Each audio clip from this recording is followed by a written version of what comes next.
Když chcete zbraně rozebrat, musí být vypuštěný kohout. Pokud není, kohout si vypustím, musím vyndat zásobník.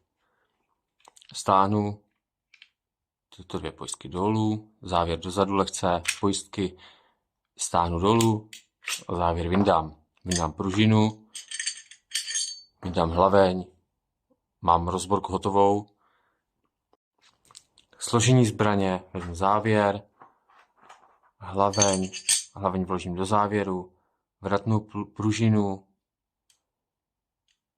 vložím vratnou pružinu, vezmu závěr, tělo zbraně, nasunu závěr do zbraně, mám zbraň složenou, můžu si zkontrolovat funkčnost, vložím zásobník, zbraň složená.